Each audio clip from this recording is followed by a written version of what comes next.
Excellent. Good morning. How's everybody doing here? RE Hustle is live, and we've got a fantastic friend of mine, Paul Jamison, owner of Jamison Realty. He's also an author. He wrote a book called Opportunity is Knocking, if that's correct. But I wanted to bring him on board and let everybody kind of get to know Paul a little bit. Paul, if you don't mind, introduce yourself. As always, we've got Chad on as well. Introduce Welcome, yourself. Paul. Let Thanks, everybody Chad. know how we met.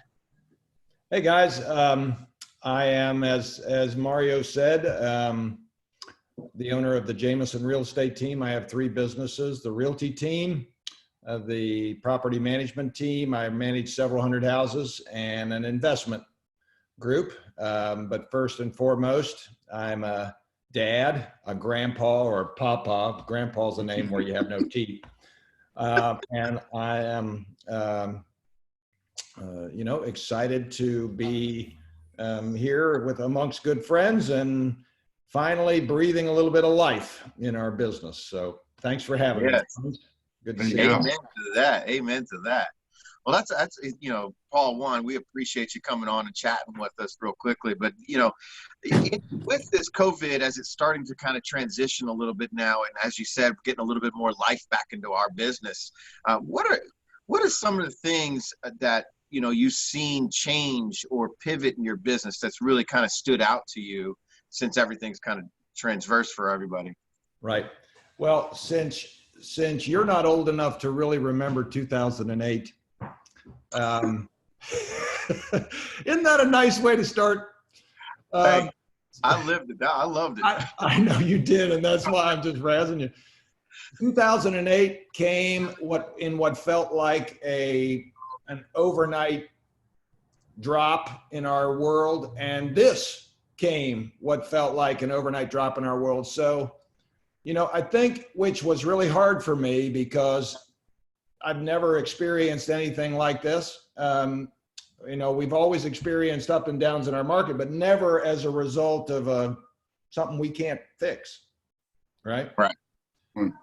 So, it took a little bit to be still and go, okay, where are the clients? Where are the customers? How do I talk to them now? Can't hug them, can't shake their hand, can't breathe within 12 feet of them, can't sneeze on them, can't do anything. How are we going to talk to them? What are we going to say to them? And, where are we going to connect to keep the humanness of our world together? So that's really where I started was, okay, where are they? How can I talk to them? And then how can we be human, just like we were before, without any kind of contact? And that's where it started. Wow. Nice. Yeah, it's so strange out there, and I'm sure you're adapting just like the rest of us are. And I think this morning when I was riding into work, Miami's obviously gone live as a lot of people, and there was this the radio station was covering a Miami realtor that was just going off on a client because the client refused to put on a mask, and she was just going crazy on the radio, and some of the radio personalities were going, man, well, I probably would not hire that realtor. I think in this day and age, as you said, it kind of just came upon us. I mean, this obviously has never happened to the world before. So, well, I shouldn't say that. There was the Spanish flu, whatever. But anyways, our time, it definitely has not. In our lifetimes. The adaptation or the way that people are adapting to this is really blowing my mind. There are so many different people with different, beliefs on how to adapt to it. But for our business, to me, it's, I've got clients that are almost covered head to toe. And then I've got clients who are like showing up with like short shorts and a t-shirt. You know what I mean? Yeah. So it's just across the board, there's so much differences between everybody. But I think it's interesting to see how the world reacts to a lot of these things. Mario, I'm 60 years old. And so I'm in the group, right? Chad, right. Chad, you're what, 40? 45. 45, okay. Yeah. And Mario, you're what? 45, 46. 30. But I'll take that. Yeah. So you know, the very first thing is I walked up to somebody the other day, they go, well, I guess that's the end of shaking hands and hugging. I'm like, no, it Yeah. isn't for me. Maybe for you, but it isn't for me. Yeah. And I am not going to stop being human because of this stuff. And I'm not going to let anybody stop me from being human because of this stuff. I mean, we can't. Yeah. It's so hard, man. You know, they just announced the baseball coming back, and they're not allowed to high five. They can't pat each other on the butt. They can't chest bump. I mean, No spitting. Like, not, they can't even spit on the field. Like, when they're in the batter's box. Or they can't have sunflower seeds. I'm like, come on. Well, the butt thing I'm okay with, but the rest of it. Hey, man, as a past athlete, I pat people on the butt. It gets a little weird in the office sometimes. I'm like, great sale, guys. I'm like, hold back. But it's yeah, I don't know, man. I'm with you though, Paul. I do agree. And I've been this way the whole time. It's very hard for me to even put a mask on or gloves for that matter. I tried it, but it's just not me. But I do have that awkwardness. And we talked about this before where I saw a coach of mine and we hadn't seen each other since the beginning of this. And I was just getting breakfast and we all were like, oh my gosh, how you been? And we walked towards each other like normal. And then we slowed down and we're like, wait a minute, we're not supposed to touch each other. And we almost hit heads because we were like trying to pull back the momentum. And it was like your teenage first kiss. It was the most awkward moment we've both had as grown adults. But I can't stand that actually. So yeah, me either. It's weird, man. But let's talk about your book. You know, it's a very great read. It's a good read, I should say, in the sense that you really do dial into that thing. You know, Opportunity Knocking is knocking. Now, is that only on Amazon? Is that the best place to get that book? No, you can get it on pauljamison.com. And of course, Jamison is not spelled like the whiskey in my house. It's Jamison. So pauljamison.com. And you can get an autographed copy that way versus a copy from Amazon, but same price. Yeah. What drew you to start writing that book? I got tired of people saying, Jamison, you need to write that stuff down. Because as my why, the reason I get up in the morning is I like to share my knowledge and experience with people who believe that real estate, investment real estate, buying and selling is a part of building wealth. And so as I would share knowledge with people, they're going, man, you got to write that down. You got to write that down. So finally, after hearing that enough, I wrote it down. and it's a culmination of things I learned anywhere from my own mistakes to working for a private hedge fund to now running a management and investment company. It's a culmination of fun stories put together to give people a taste of investing in real estate. As realtors, if we're not investing in real estate, it's in our everyday life. Why is it not a part of what we're doing? Because we certainly don't have a 401k to rely on. At least I don't have one. Right. Mario and I've had that discussion many a time. Like, 401k. we gotta start thinking about this stuff. 401k asset building. But it's funny because you said it's a fun read, and it really is. I mean, you're throwing little digs to your son in there. I thought that was pretty good. You're like, well, you're waking up at 10 a.m. better than sitting on the couch and just waiting for food. Hey guys, where's my food? Is it coming? I thought it was pretty cool. Hey, Mario, newsflash. He moves out on his own in 19 days. Ooh! Oh, Hello. That's gonna be. Are you gonna? 6 hours, 10 minutes. That is awesome. Where everybody else got people moving back in, yours like, no, that's not changing around here, partner. Hey, I'm excited for him. I can't wait. He hasn't bought any plates, any forks, any spoons, no nothing. It's going to be like, hey. Yeah.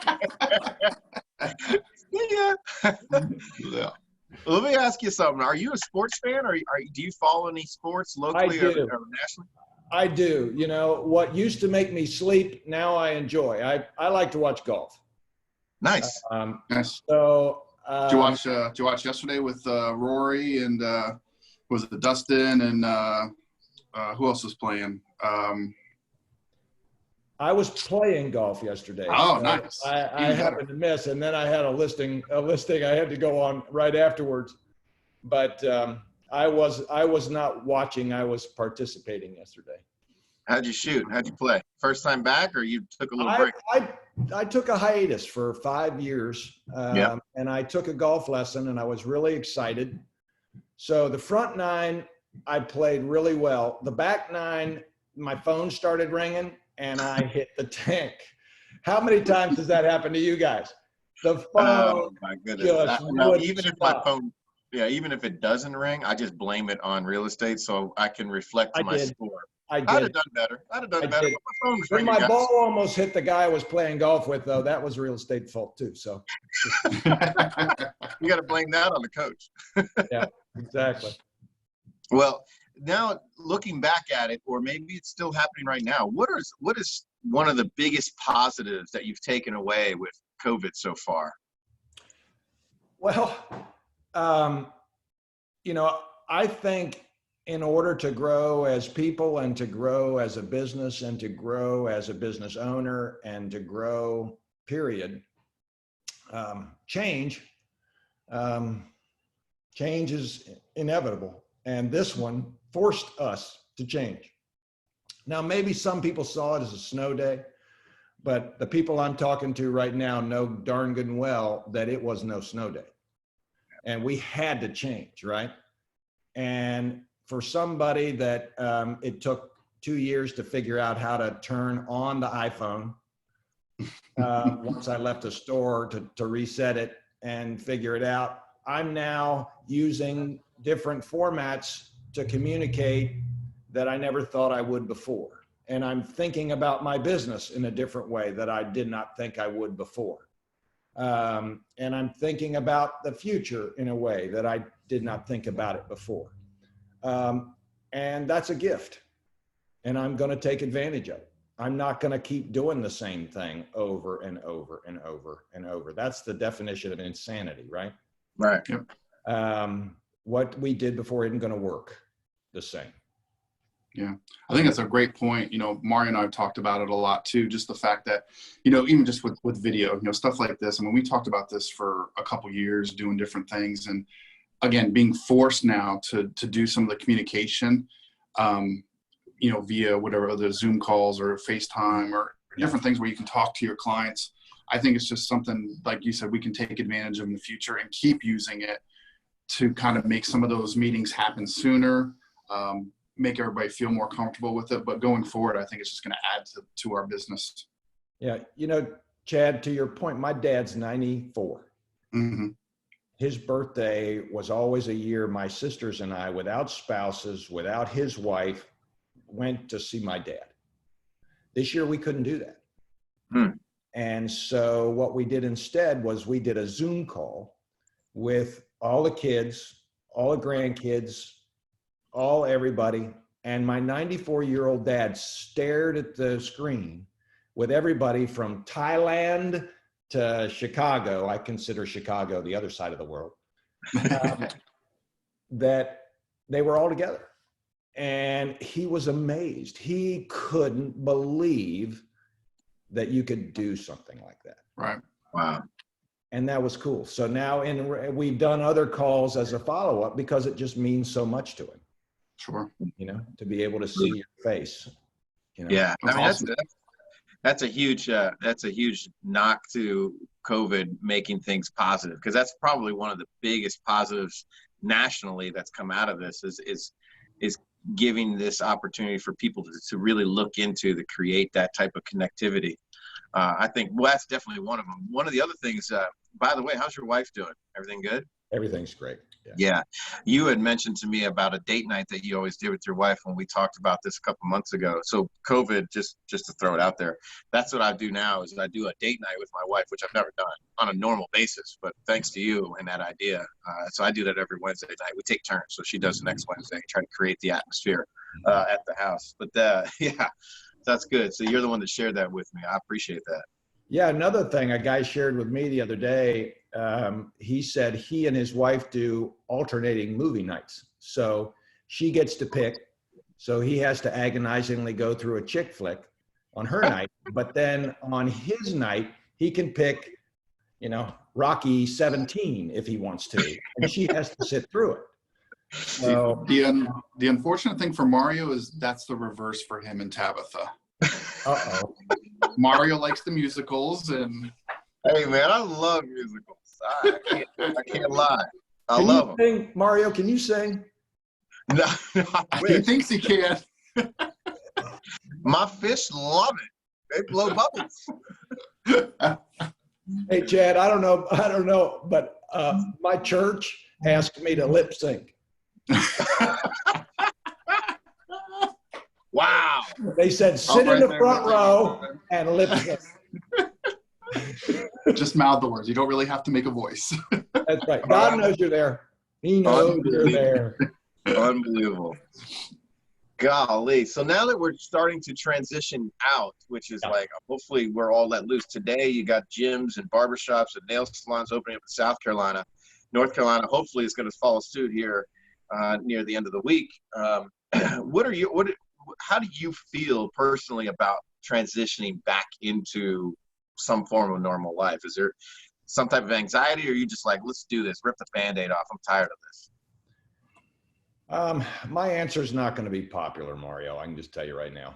I'm on your side. I am done with this. Yeah. I'm done. If you have a health issue and you're concerned, stay home. You quarantine the sick. You don't quarantine the well. If you're well and you're healthy, get on out there and, enjoy life.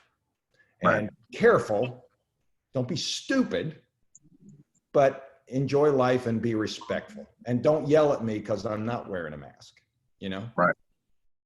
If you want me to wear a mask and that's your restriction, like Costco and other places, I'll make the choice whether or not I want to wear a mask and go in there. Yeah.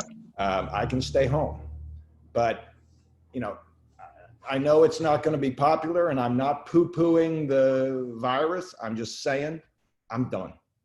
Yeah. And rubber gloves and rubber masks and face masks and footies and bodysuits. I ain't doing it. Yeah. I'm with you. I think that, I agree. And unfortunately, I've been like that most of this time now, I guess, according to some people. But, it's tough, because I'm a huge human interactor, as you are and as Chad is. And I think, it's just, it's just hard, man. It's hard to understand. And it's hard to, in our business, like our job is to satisfy so many different people. But how do we make the distinction of what is right and what is wrong? But for me, I just lead through me, and I go the way I'm supposed to go. And I can't really try to satisfy everybody at this point. I just have to be me. So I agree with you on that. Well, listen, the point of our cast, man, and I thank you again for coming on, is I wanted to start some type of podcast that really talks about, bringing on successful people, but more importantly, not just always talking about the success, but what happened in our past, whether it be deep in our past or deep rooted to us or something just recently. If you'd be willing to share what we call a screw up, or it can be anything, a life lesson, if you will, that's turned into something that's built up you personally or your business. Yeah. Well, Mario and Chad, I think that there are multiple life lessons that we face. And I think nothing happens by accident. I believe in God's providence, and I believe that he puts you right where he wants to put you. I always analyze, if you go to the bowling alley with your kids, they have those rails that come up, on either side. Yeah. Mm-hmm. I think that's kind of life, especially for a believer. I think you going left and right and bouncing off the wall, and hopefully you get to the end and you knock down all the pins and life is good, right?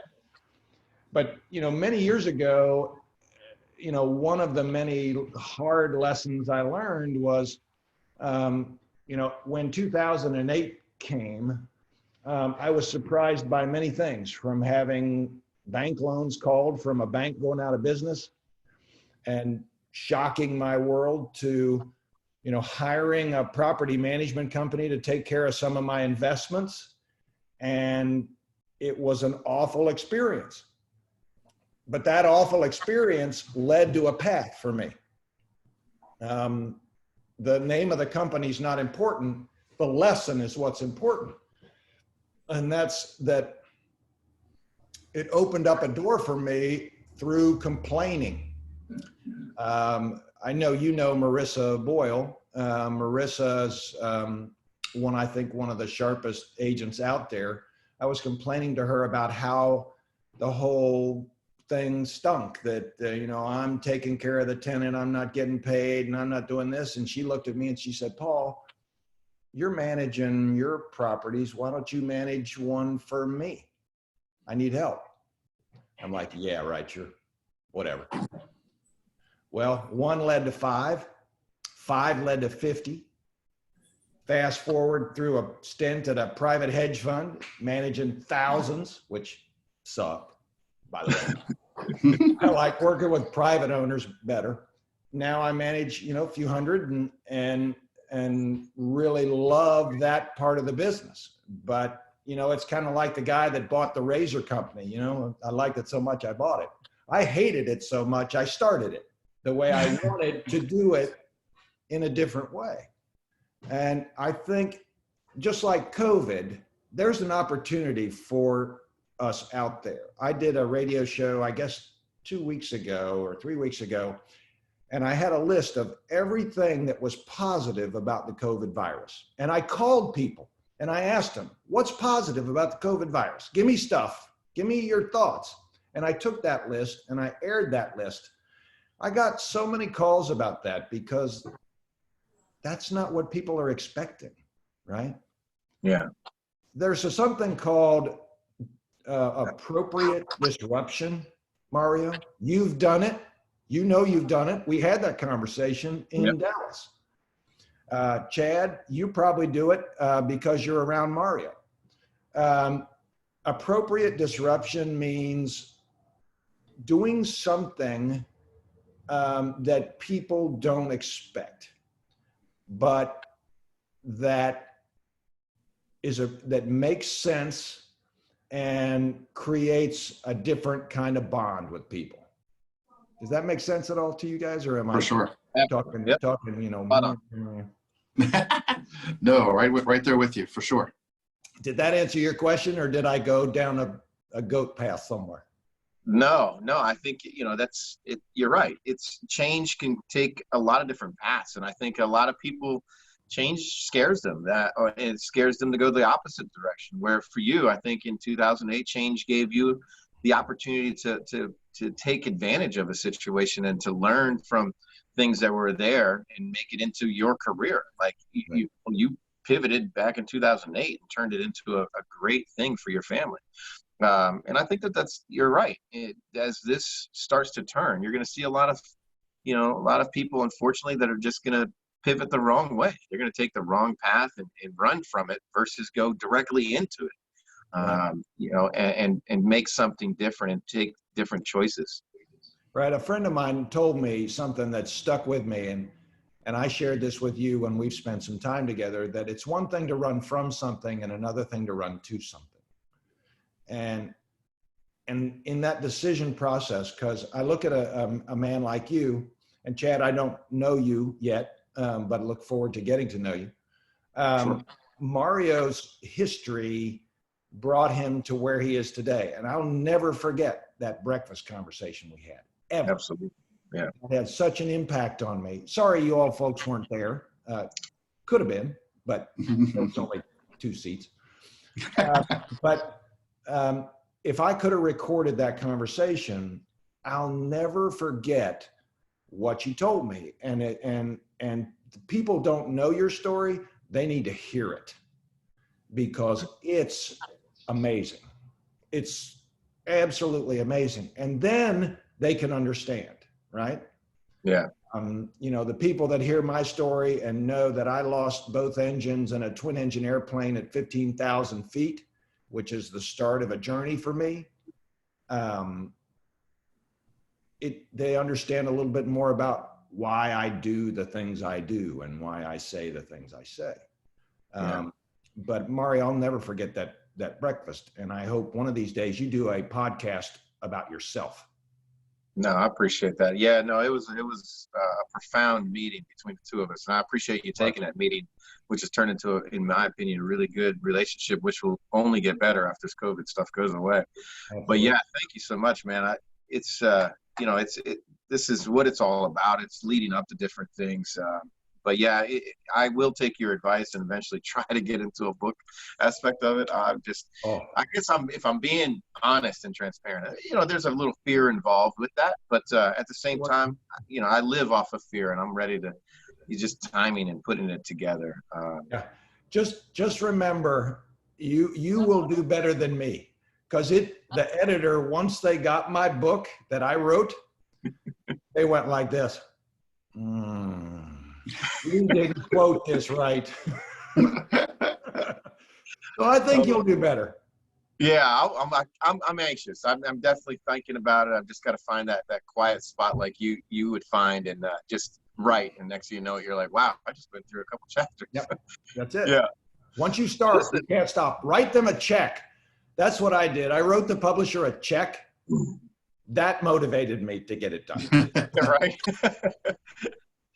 Well, let me ask you, as we try to, get the closing on our conversation, because I know you got some busy stuff going on for yourself. What are some of the top three, maybe two or three things that makes you, one of the great leaders in our community? What are some of those top or two or three things that defines who you are for our community? Well, I'm not willing to accept the great part, but what I am willing to do is show up. Nice. I think there is a lot of power in showing up. Sometimes I feel like, well, I don't deserve to be on this committee, or I'm inadequate to be on this committee, but I guarantee you I'm going to show up. The other thing is I'm going to, not just show up, I'm going to put up. I'm going to put up myself, or if it requires some financial contribution, I'm going to put my money where my mouth is. I'm going to put up on that commitment that I've made. And then last is I'm going to keep it up.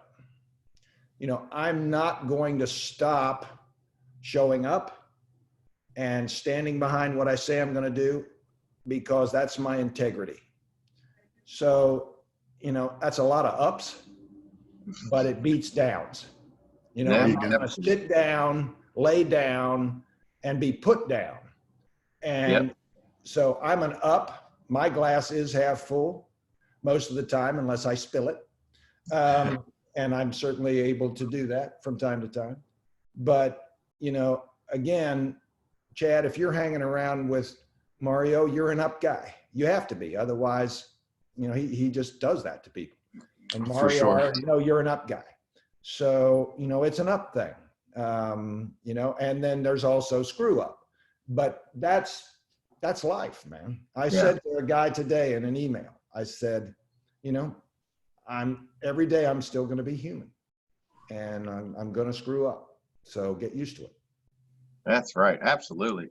Well, listen, Paul, man, once again, I appreciate you coming out and chatting with us, sharing with us.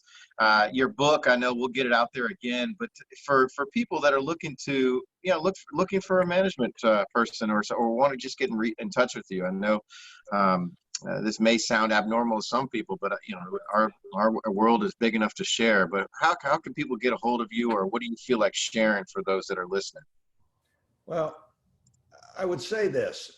If investing in real estate, Mario and I and Chad, there are a lot of realtors that understand how investment works. And make sure, if you're interested in investing in real estate, you talk to somebody that understands it. And Mario, you certainly do. And Chad, I'm sure you do too.